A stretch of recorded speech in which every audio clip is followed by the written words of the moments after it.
ngày ní từ tua bên ở thị trấn thâm ấy để có ở thọ đại một tên nhiều bạn để khang xuân cô riêngแต่ngày ní còn mauแต่งปรึกแต่งmặt đòn ngày ní còn mau mơประเภทดามรอห้านโดยสร้างก็ត្រូវការយកទៅដាក់នៅខាង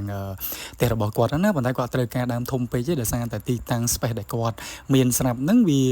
តូចល្មមហើយពីមុនវាជាកន្លែងដែលគាត់ដាំដើមគៀសិលណាបន្តមកទៀតគាត់ក៏ដកដើមគៀសិលចេញប៉ុន្តែគាត់ចង់ដាំដើមអីតែវា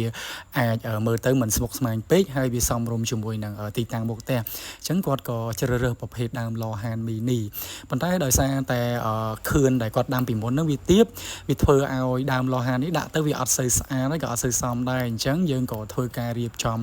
រីកបន្ថែមជាមួយនឹងការដាក់ថ្មបន្ថែមដើម្បីឲ្យវាស្មើនឹងអាងត្រីដែលគាត់ចិញ្ចឹមណាអញ្ចឹងបន្ទាប់ពីយើងធ្វើការដាក់ថ្មនេះមុននឹងធ្វើការដាំសម្រាប់តែយើងធ្វើការលោជូនគាត់ម្ដងទៅពីរដងដែរដើម្បីឲ្យដឹងថាវាកពស់កពោជាមួយនឹងរូបភាពដែលយើងធ្វើចេញមកហ្នឹងវាបែបណាណាបន្ទាប់ពីសម្រេចសម្រួលរួចរាល់អស់ហើយគឺបានសម្រេចជាលទ្ធផលជាមួយនឹងដើមឡហានដ៏ស្រស់ស្អាតមួយនេះទោះបីវាតូចមែនប៉ុន្តែវាមើលទៅវាលក្ខណៈថាសមជាមួយនឹងទីតាំងតែម្ដងណាអញ្ចឹងបើសិនជាអ្នកទាំងអស់គ្នាមានបំណងចង់បានរុក្ខជាតិលម្អផ្សេងក៏ដូចជាត្រូវការសេវាកម្មឲ្យខាងសួនអង្គរយើងទៅតាមឲ្យដល់ផ្ទះគឺយើងមានហើយមានរុក្ខជាតិមិនថាធំមិនថាតូចមិនថាកណ្ដាលអាចជ្រើសរើសបានណាអញ្ចឹងកុំភ្លេចសួរព័ត៌មានលម្អិតទាំងអស់គ្នាជាមួយលេខទូរស័ព្ទក៏ដូចជាឆាត20ក៏បានដែរអរគុណសម្រាប់ការទស្សនាវីដេអូ